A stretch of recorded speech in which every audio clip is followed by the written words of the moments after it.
It is time for us to enjoy normal distributions, example 2.9. Once again, we're looking for z-scores. So we have a bell curve with 0 in the middle, standard, that's what z represents. This one talks about the middle 99% of the bell curve. So 99% is 0.99, all right? We're going to take advantage of the fact that the bell curve is symmetrical. So if we're going to get the middle 99% of the bell curve, wouldn't it make sense to split that up evenly, right? Put some of it over here, put some of it over there. So I hope you would agree that the idea would be that we'll take that 0.99 and cut it in half, 0.99 divided by 2, and put that much over here and get a z-score, all right? And then we'll do the same thing, we'll put the other half of that 0.99 divided by 2 over here and get another z-score. Now, since there's two different z-scores, you guys realize a lot of times in math, we'll put subscripts. How about we call that one z1 and z2? There are two z-scores that encompass the middle 99% of the bell curve. I hope that all made sense.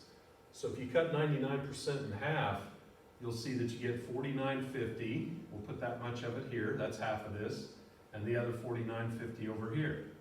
Now, woohoo! Those are both middle slivers, aren't they? So no adjustments necessary. Table very happy. 4950 is where it's at. Okay, so because it's a middle sliver, it's ready to roll. In fact, this middle 99% middle, that's always going to generate middle slivers. And we're going to run into that situation a lot moving forward. That's another reason I like this table so much. All right, middle sliver. So 4950. Two middle slivers there. So I believe if you scan through here, you'll find that that falls between 4949 and 4951. And I bet you've been wondering all along, what happens when it's a tie? And that's what happened here. So you'll notice that this is one away from this, and it's also one away from that. It's a tie. Wow. Which one do we pick? Well, what do you think? I agree. Shouldn't we find the two z-scores and average them? Add them up and divide by 2. That makes sense. So 4949, that lines up with 2.57. And the 4951 lines up with 2.58. And if you add those up and divide by 2, find the mean of those two z-scores, because it's a tie, right? That's the safe thing to do, go in the middle.